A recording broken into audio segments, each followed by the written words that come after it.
Welcome in. It is Big Ten Today. It is presented by Old National Bank on this Wednesday. Dave Revs and Anthony Herron. You had quite the comeback on Saturday night. Not you personally. Well, right, yes. I was faltering quite a bit early in the game. You were really terrible early on, but man, right. You rallied in that fourth quarter. I just worked my way out of the muck and just found my stride in the fourth quarter and in overtime of the game. Yeah, I didn't think you were as good in overtime, but it was brief. But I tried to get in all seriousness, heck of a game. Minnesota Northwestern was outstanding, man. I mean, it looked like one of those games that for whatever reason, we see Minnesota do this like once every year where they thoroughly outplay an opponent and then they give up a big lead in the fourth quarter, and they tend to respond after that happens. But credit to Northwestern for everything that's gone on with that program, for David Braun and leading them and not giving up. There's a lot that they could have just said, all right, it's time to lay down, but they made the point not to. Pretty cool. We had him on yesterday with Coach Wanstead. He was great. So really big win, certainly, for them. I would put that in things I did not see coming. Pat, I did see a good game coming in South Bend. I know you were there for that one, and a ton of drama, which we're going to get into. But give us your takeaways there briefly. Wow, what a scene, what a spectacle, what a clutch drive from Ohio State at the end. And it's pretty wild when you all of a sudden hear 80,000 fans go completely silent because they just had a game taken away from them on the 1 yard line on the last play. That was wild. There is no quieter place on earth sometimes, right, than the home stadium after a dramatic loss. I was there once when the Blackhawks got knocked out of the Stanley Cup. Ooh. Yeah, an overtime goal. Crazy. No Chelsea dagger there. No, it did mean that everyone in South Bend. It was a dagger, but it wasn't Chelsea dagger. Right. But they could all hear Ryan Day. Because it was so silent, everyone heard everything that Ryan Day had to say. He had a few things to say. He had some stuff on his mind. But perhaps we'll get into that. The Buckeyes are part of our big story. It is that big grouping at the top of the Big Ten. Michigan, Ohio State, Penn State, all ranked in the top 6 in the nation. First time the conference has had 3 top 6 teams in nearly 6 years, when the Nittany Lions, Buckeyes, and Wisconsin were all in those lofty spots. Ohio State and Michigan, in fact, both getting 1 vote for number 1 this week. Wolverines have received at least 1 number 1 vote in every poll this season. And there's probably an argument to be made for each one of these teams. And based on that hypothesis, I'm going to ask you both to make an argument. Tell me why each one of these teams is the best in the Big Ten. Pat, let's start with you and the one that the voters seem to think is the best in the Big Ten, and Michigan. Well, to be the man, you got to beat the man, right? And nobody has beaten the man in the Big Ten the last couple of years. Michigan, 2-time defending champion, and off to a start. They have taken care of all business in front of them. Haven't played a great schedule yet. Haven't done anything spectacular to this point. They also really have not been challenged. I mean, they have not messed around. They have faced whoever they've had to face with a rotating cast of coaches, and every game has kind of looked the same to me. They're going to score 30, 35 points. They're going to give up almost nothing. They're going to be buttoned down. They are not necessarily going to hit a bunch of big plays. They're not going to dazzle you. That's also how last year started, and to a degree the year before that as well. So Michigan is absolutely right on track to just defend and keep doing what they have done the last 2 seasons. I think, Pat, there's a point that some outsiders could make that maybe Michigan is viewed as being definitively in this spot at the top of the Big Ten based largely on the past. But I would say it's not only because of that. It's also because of what we've seen in the past. We also know Michigan is not playing at their peak right now either. Like, we're seeing a version of J.J. McCarthy that's more precise, more efficient even than at previous times in his career as a consistent starter. But then also this run game has gotten sort of marginally better, and they're starting to pick up steam on the ground. So it's a good rushing attack. It's one of the better rushing attacks in America when you look at recent weeks, but it's not the Michigan run game that we've been accustomed to seeing, just mashing people all over the field. It's a defense that's been exceptional while not even healthy yet. They're starting to get healthier in the secondary. It's a pass rush that's just beginning to get lathered up. And so there's an anticipation that the Wolverines, after this exceptional start, will only continue to climb. And oh, by the way, the first 3 games of the season, one of the best coaches in America could be with them throughout the week, but there was that one day every week he couldn't be on the sidelines with them on game day. So this is a Michigan squad that I think we would all agree looks like they're playing really well, but the anticipation, the expectation is that they will get even better throughout the year. Based on the history, right? When you say not playing at their peak, you're basing that on the assumption that there is more there. And I agree with you. Like, Will Johnson's one of the best corners in the country, right? You barely had his services so far this year. So I hear you on the secondary. I guess I just wonder a little bit, like, offensively, why it isn't meshing more. And I think it's fair to wonder a little bit about that. Again, part of it is maybe they haven't had to show more. Well, I think they just need to keep playing better for whatever reason that is, but they have proven commodities in these roles. You know, they have offensive linemen who have been exceptional throughout their career, still rotating the offensive tackle position. They seem a little more solidified on the interior up front, but they are rotating through several offensive tackles on each edge. And then we know Blake Corum, his gifts, he's getting seemingly stronger every week. Donovan Edwards, from pass reception perspective, finally got out in the open field a little bit, but we know how electrifying he can be when he's at full health, and you hope he continues to start to look like his old self again. So there are proven commodities that aren't quite reaching the level of expectation, the standard they've set previously. And the truth of the matter is they don't really need to peak until November. Yeah. Right? Both the big games in November with Penn State and Ohio State. That's what this early season schedule allows Michigan to be able to do. So, Pat, make the case for Ohio State. I mean, you saw them in person. They have the best win of the three of these teams. I mean, to go into South Bend, as you said, with a frenzied atmosphere and pull off the win, make a case for the Buckeyes as the best team here. Yeah, they do have the best win, and that was a big-time atmosphere against a very good team. And for the longest time in that game, it really looked like that Notre Dame had the upper hand, and Ohio State wasn't going to be able to find a way to win until they had to, till the last chance to do it, and then they got it done. So Kyle McCord, I think, grew up significantly at the end of that game. He's got receivers who can make some plays, and they're not all named Marvin Harrison Jr. They've got running backs, obviously. Trevion Henderson, who I think is playing the best of his career right now, had the big 61-yard run. But then you have Chip Trayanum, who you can bring in and get the yard to win the game. Defensively, excellent job there. A couple of big fourth down stops of the Irish. Really, they are a tougher unit. Ryan Day, I'm saying it out loud. You are a tough team. You are physical. Don't air your grievances at me. So Ohio State has checked all the boxes so far that they needed to, including a big road win against a very good team in a tough atmosphere when it looked like it was going to get away from them. I wish there would have been a jump cut as opposed to, where's Lou Holtz at now? Where's Pat Forty at now? Just have him start yelling at you in some of these post-game interviews.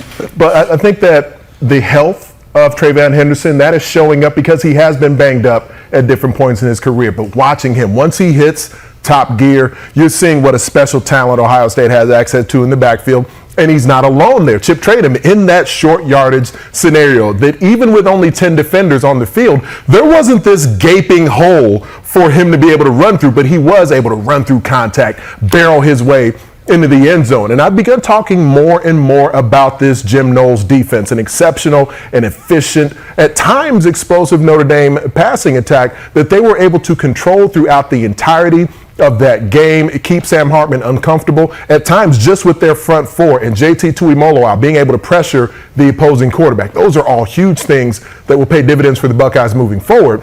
But as we talk about teams on the field enhancing, improving, I feel like Ryan Day, we forget because he joined Urban Meyer's staff and was the coach in waiting. He is still a fairly new-ish head coach, and he is just, to me, season by season, becoming better and better. He began to mold and meld this Ohio State squad last offseason, and that's where, to me, the national conversation about the Buckeyes hasn't caught up to what the reality is on the field. Because last season, Ryan Day knew, we were a team that maybe got pushed around a couple of times back in 2021 against Oregon and against Michigan. He addressed that entire offseason, and not only with the way that he sort of extolled the virtues of physicality to his team on each line of scrimmage, but he coached them differently. He called the game differently on offense last year, and there were some rumblings in the Buckeye community that maybe he'd gotten too conservative at times, but he ignored those, and he ignored what those cries would have been yet again the other day. Now, when it came down to 4th and 7, and he had to trust Kyle McCord, he did it. 3rd and 19, he had no choice but to trust that young quarterback, and McCord delivered. That's huge, but I think this is the best version of Ryan Day that we've seen as a head coach and as a leader.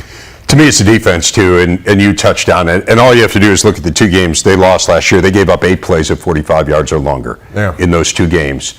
they have yet to give up one this year. And we can't sit here and spend a whole week building up how good Notre Dame is, because they are really good, and then not give Ohio State credit for what they did in a hostile atmosphere, as Pat talked about. So awfully impressive. Absolutely a case to be made for them. And I think there's a case to be made for Penn State, too. I'm interested in the two of you making it. I mean, dominating Iowa here, and I understand Iowa's offense leaves a lot to be desired, but I was really good defensively. And Penn State was able to stay on the field against them, which is not easy to do. They have a win over West Virginia as well, which is starting to look better. Make a case for the Nittany Lions, Pat. Yeah, frankly, I think this is the easiest case to make. And all three are fairly easy, but I like the Nittany Lions, what they've done to this point, to a great degree. 215 rushing yards against Iowa. That's the most the Hawkeyes have given up in 4 years. We know how hard it is to run against them. Penn State did it anyway, and they just kept pounding away, pounding away. They weren't big chunk plays, didn't matter. They were committed to it. They got it done. Then you get it into the red zone.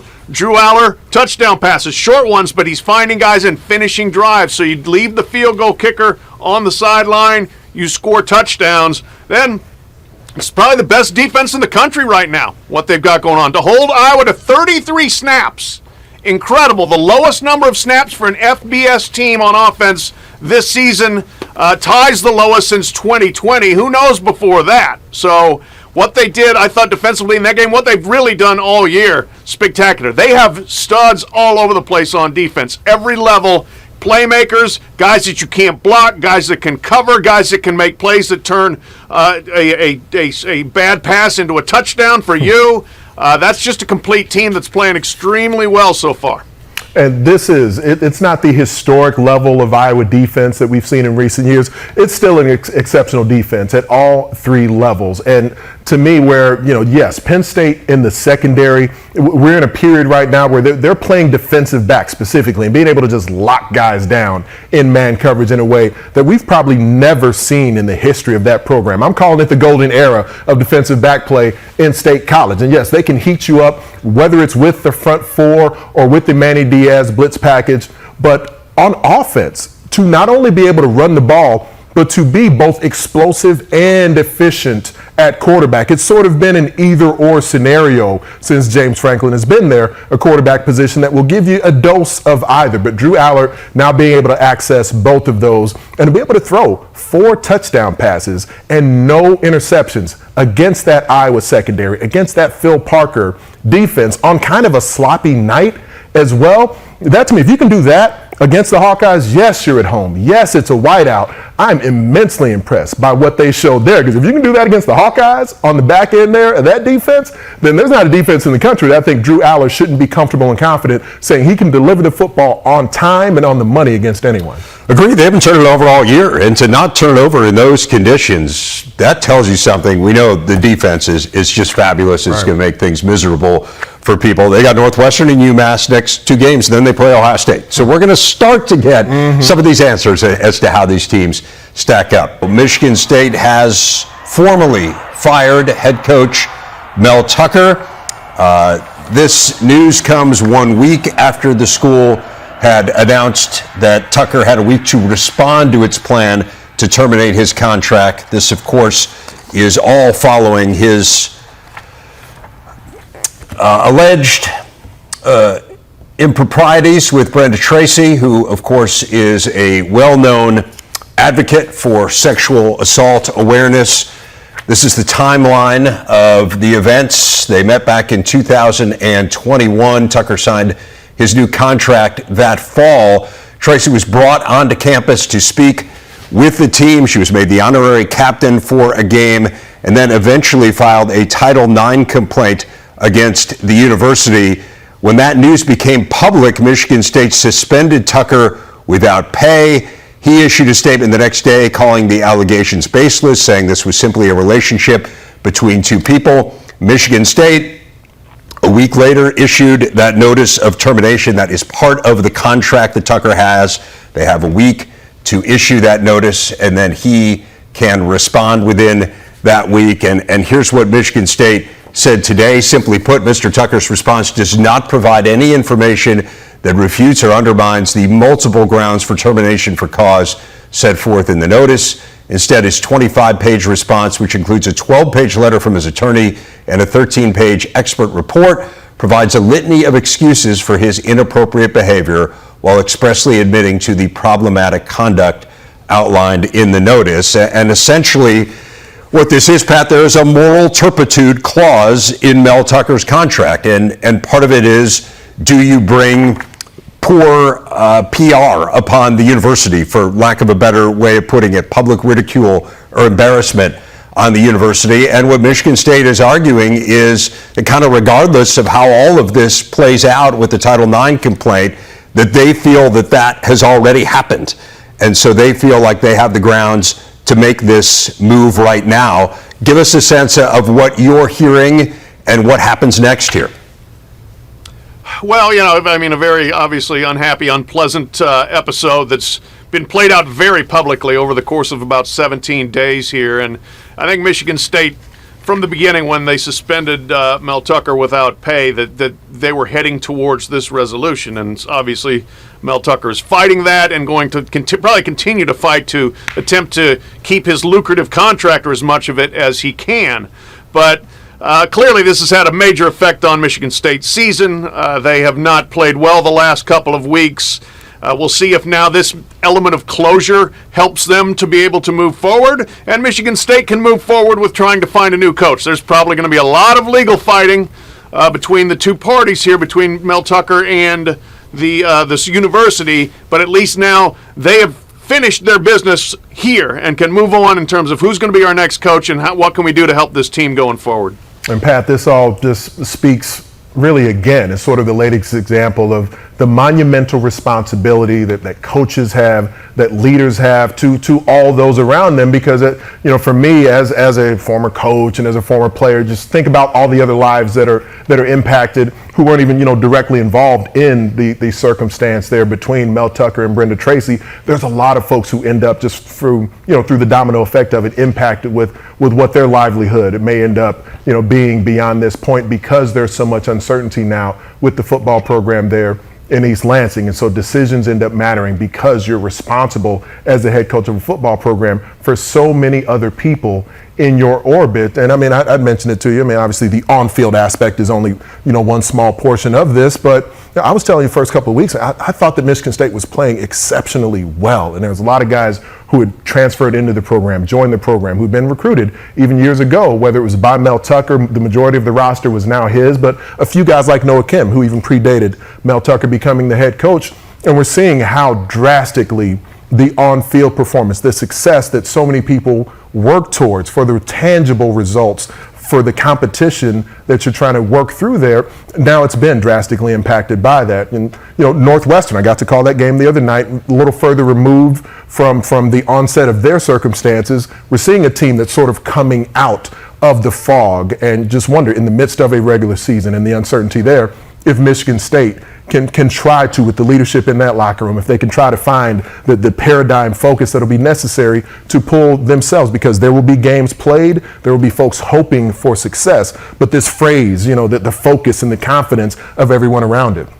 Tough circumstance, no doubt, for the players, as you pointed out. And again, the school did announce Harlan Barnett is officially the interim coach. I don't think there's any great shock there, but again, the situation is a pretty clear one at this point. They're essentially saying Mel Tucker's not going to be the coach anymore. I think we knew that going forward here, but now it becomes legal wrangling between the university and between Tucker as to what happens with his contract. But again, the university firing him with cause today. And that gets us to our big interview as promised. It is Ohio State coach Flynn Oldenburg who joins us now. Coach, it is rare that you have a team that is ranked in the top 25 and is also 3 games below 500. And that speaks to the absolutely brutal schedule that your team has played. It is shocking to look at just how many good teams you've played. So what have you learned about your team to this point in the season? Yeah, I think it showed our resiliency early in the season. It's not the outcomes we want, but we were in a lot of those matches that we lost. I think it showed some toughness. I think that was shown especially on Sunday as we're down, a couple points against Iowa in the first 2 sets, and we just kept fighting. We just kept grinding and came out with a win in 3. that certainly could have gone different ways if we weren't battle tested heading in. So, the schedule was tough, especially with a young group, but it was necessary for us to get ready for the Big Ten competition. I want to dive into that just a little bit more, because I remember having you on last year and we talked about the same thing, how difficult your schedule was. But that was a different group.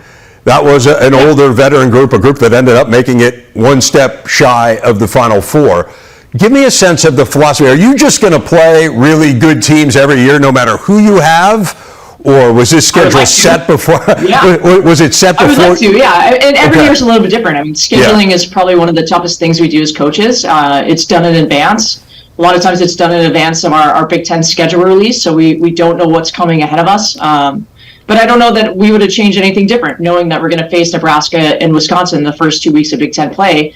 I think for me, it's more about preparation for this season, the conference season and postseason. And a couple of years ago, we weren't ready. And I felt like that was a disservice to the team and something I wanted to fix. And so, every year we're going to schedule tough. Will it be as tough as the last 2 years? Sometimes, and other times maybe not. But we're going to face good opponents inside of our conference in the postseason. So the sooner we see some of those teams in the season in non-conference, the better. You're in a really weird spot after last year. You had 5 players who could have come back, but you had a fabulous recruiting class coming in, and you had to make a choice because of the number of scholarships that you had available. And so you were in a spot where you could not offer all of those players a scholarship, and you ended up with 5 players off of an Elite Eight team transferring out. Give people a sense of how that went down and kind of why you were in the unique circumstances. I know COVID was a huge part of it. COVID is the big part of it. I feel like out of the 7 seniors I had on the team, 5 were starters. I think that was a little bit unexpected, and good on them for coming in and working hard and earning those spots. And the other pieces, they all graduated, 5 of them graduated with master's degrees, or 4 of them. They've graduated with honors, they've graduated degrees. A couple of them have 2 degrees from here, and they weren't ready to be done, and so they wanted to continue their college experience, and unfortunately it wasn't here, it was somewhere else. And for me, it was, building a program off of what they've done. And, I keep saying it, they're Buckeyes for life. There's no juicy story, there's no tea, everybody wants this big story behind it. It was really hard. It was hard for all of us. It's hard for them as individuals and as Buckeyes. It's hard for me as a coach. It's hard for the team. But at the end of the day, it was a matter of we're going to build this program based on what we've done, and we're putting it into the future. And it was, there was tears shed. There was hugs, and there's still going to be that. They're going to come back for alumni week. There's no, there's no story that's a negative story behind it, except that it didn't work out. And it was the COVID season that changed everything.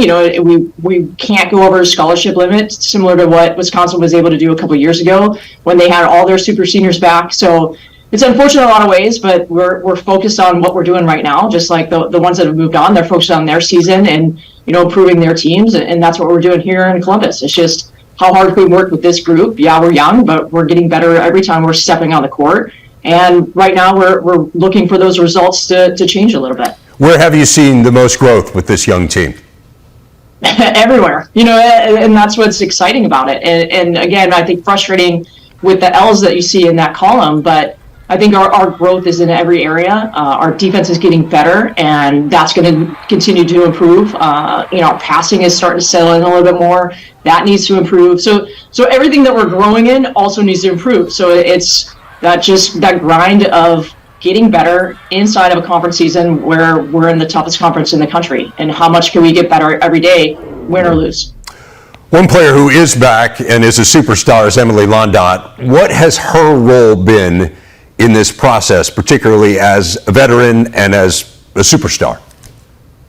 All of it. She has to take on everything. And we talk about the load that she has to carry, both physically, but also emotionally and mentally for this group. And she's handling it with such poise that I think it's remarkable. We've moved her to the left side. She's now handling the load in the serve receive, which is not an easy task to do. And she's one of our best passers. And so teams aren't serving her. That's probably a good thing for them, because when they do, we're in system a little bit more. but she has to be ready to go at all times, and people are going to start coming after her as the other passers settle in a little bit more. So she's done a great job for us in terms of leadership. Riley Rader's the other one, and our other senior, Sarah Sue Morpitzer. I mean, they're coming to play. They're setting the standard. They're just holding our team accountable, and that's what we need with a young group. Coach, we had you on last year, as I mentioned. I was not aware of this story at the time, so I want to ask you about it. You grew up in the Pittsburgh area, and Kelly Kovac-Shanley, who is the softball coach at Ohio State, was good friends with your sister. You guys grew up together. Help me understand the nature. Friends with my sister. Yeah. Help me understand the nature of that relationship and how it's kind of progressed through the years, and how you lean on each other to what extent you might now. Yeah, she was my sister's best friend growing up. She was over her house all the time, so she was like a sister to me, and a mentor and a role model, and somebody that I wanted to emulate as an athlete. And not that I followed her path. I mean, obviously she picked the softball route, but I played basketball, I played softball, I played volleyball, and I wanted to be as good as their teams, if not better. And she not knowingly pushed me to succeed, I think, at a high level in high school, and just following her career and her path. And the fact that we're here at Ohio State together, I think it's pretty remarkable. And so when I was applying for the job, I called her and what do I need to know? Like, who do I need to talk to? And she had a lot of good words of wisdom with that, and has really been a supporter of mine as well. So it's a really unique and cool relationship, and one that I'm really thankful for. That is super cool. Really a neat story. I'm going to leave you with this. We have not talked about the elephant in the room yet, Coach. You've got #1 Wisconsin tonight. I mentioned it's on the Big Ten Network. Tell me about preparing for the Badgers and the challenge ahead. It's preparing for any other team. I mean, they're really good. They're balanced with their offense. They have experience and brought in some good talent in the offseason. So for us, it's about just attacking back and not allowing their momentum or them bouncing a ball to really affect us. We have to play good on defense. We have to slow them down a little bit, and we have to be the aggressors. Jen Flynn, Oldenburg, really fun to visit with you again. Best of luck tonight against the Badgers, and thanks so much for giving us some of your time on game day. I know that's not always easy to do. Oh, I just wait around all day. It's fine. This is good. I appreciate you having me on. All right, our pleasure. Really was. Pat, you were there, so we'll give you the first word after that. It's amazing to think about quarterbacks are measured by drives like that one, and truthfully, coaches are measured by how you perform in those big games, and so there are implications for Ryan Day and Marcus Freeman. What did you take from being there and from watching Urban and Jerry break it down? Yeah, Kyle McCord's performance was just excellence there when it had to be. And listening to him post-game, he's just got that unflappable demeanor that you'd really love to have in a quarterback, where the pressure situations are not going to unnerve him. He's not going to lose his mind, and he clearly didn't there. For Ryan Day, big win he needed to have, absolutely. For there to be pressure on a guy who's 49-6 is unfair, but this is the world we live in, unfortunately, to a degree. Marcus Freeman, boy, 2 plays with 10 guys on the field. They actually had a play against Tennessee State earlier in the season where they had 10 on the field and almost gave up a touchdown to an FCS opponent from about midfield. They've got to get that figured out. I've talked to a lot of coaches this week who say, we've got a dedicated staffer just to count people on the field, just to make sure we've got 11 out there. Because when it comes to crunch time and you don't have 11, big problem. I spoke to Mike Loxley about that scenario this morning, and he said with his years of coaching experience, you're taking every scenario possible and say, well, let's make sure we learn from that. And that will be one of the scenarios that even the Maryland Terrapins will cover in their Friday practice this week, just to make sure everyone's on the same page. If we do end up with 10 guys on the field, how do we react to it? Do we have a call in a certain scenario to make sure if it's going to be picking up a penalty or whatever to make sure your team is in the best position possible, schematically, strategically, personnel-wise, to take advantage of those circumstances. And Ohio State was able to push all the right buttons late in that game. That Buckeye offensive line, the protection that they provided to Kyle McCord in those circumstances. And still, as a young quarterback, it's so important. Like on 4th and 7, if he's a little bit late or a little bit behind with that pass, that trail defender from Notre Dame is in a great position to make that play. People tend to overreact about a pass that's complete short of the sticks when you have an opportunity to move the chains. Coach Meyer, he described it perfectly, because you do a lot of times, you'll have routes that run off the coverage, and it's designed for a pass to be completed short of the first down marker, and then you're setting up run after catch. But you have to execute it precisely, because you're taking a risk in those middle moments where if something is just a hair off, then maybe you're going to be the one stepping off the field and the opponent's going to be storming onto the field because you just narrowly missed it by a thin margin. That's what's so amazing, was that it was the first time that Kyle McCord got a chance to prove his mettle in a game like this, a game of this magnitude. And you saw how many things had to go just right. 3rd and 19, man. I mean, a penalty flag, when you have the opportunity there where maybe you have the 10-second runoff that could have been there, but they have a timeout. Now it's 3rd and 19. You drill one right there between the receivers' numbers. That is huge. Awfully impressive, and it keeps Ohio State undefeated and on a path to compete for a spot in the college football playoff.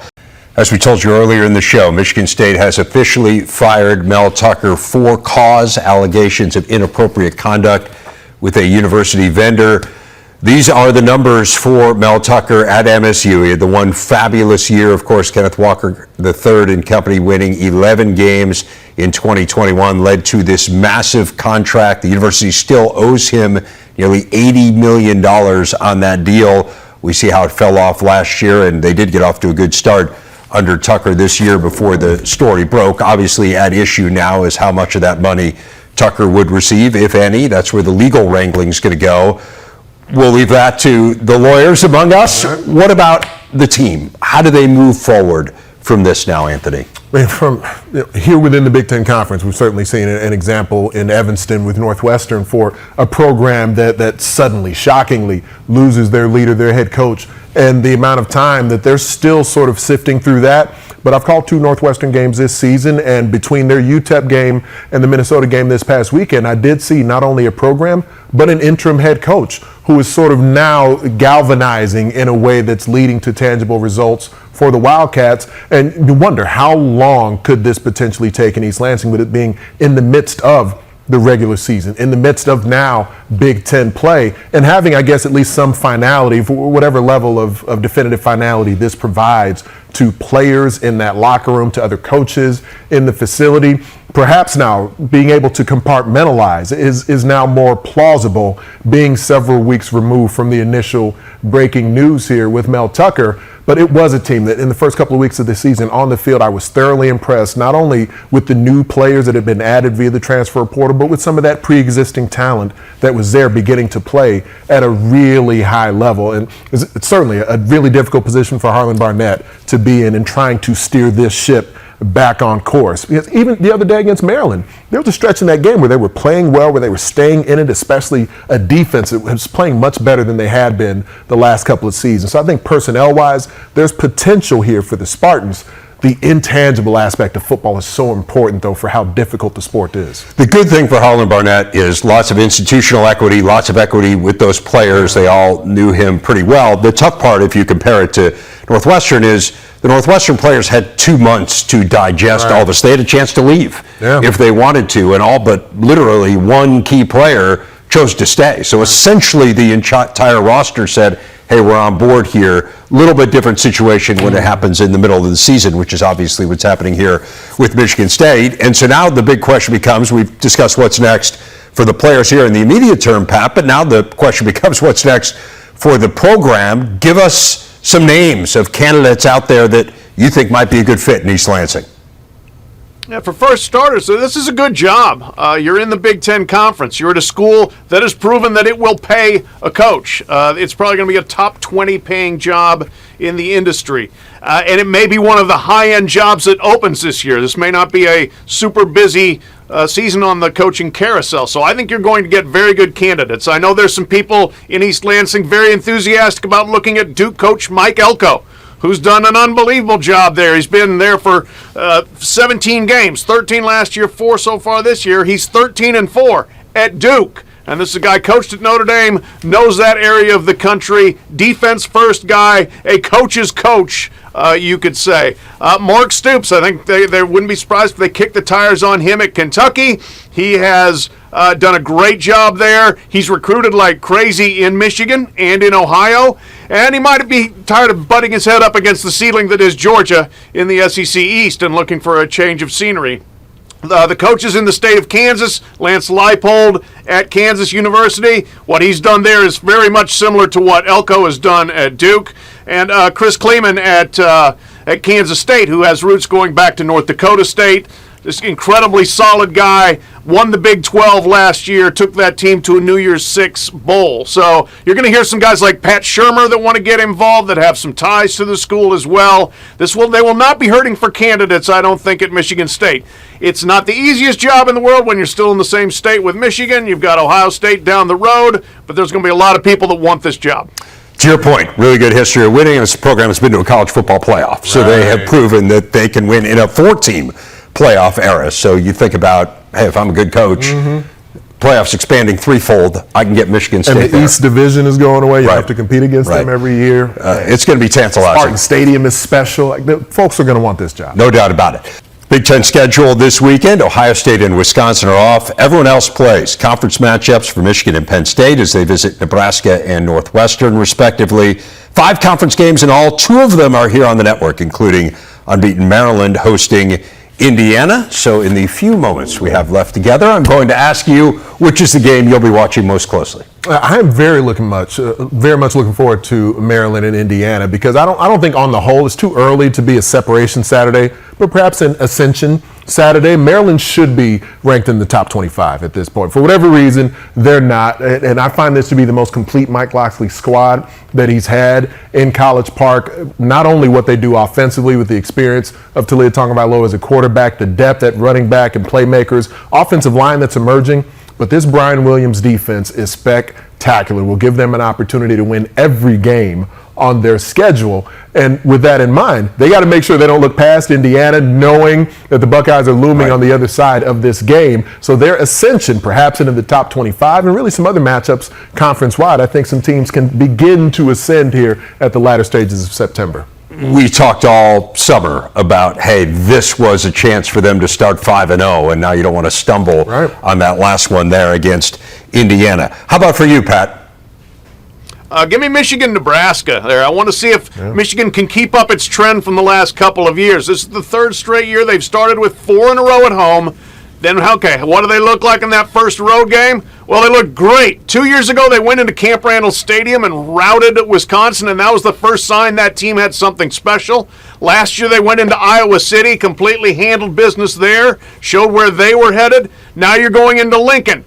Are you ready to play? I think they will be. I think to a degree of what Anthony was saying earlier, they just haven't put things together. Maybe almost a little bit of boredom, maybe a little bit unsettled by not having Harbaugh on the sideline for every game. But whatever it is, I expect to see a fully focused, locked-in Michigan team playing at a high level, and we'll see what Nebraska puts on the field to challenge them and try to make it difficult. Well, they put a really good defense on the field to this point. We're talking about a group that leads the nation in rushing defense, and you have a huge throng of fans behind them. They maybe feel a little bit better. The quarterback better about the quarterback. After Shedeur Sanders, this is going to be a defense that will test the wherewithal for Michigan's offense, and perhaps which element, run or pass, they put more faith in. I agree. I'm fascinated to watch that game, really, for both of those teams and see how they perform. Fascinated for tomorrow's show as well. Be joined by Jake Butt and Joel Klatt. See you then.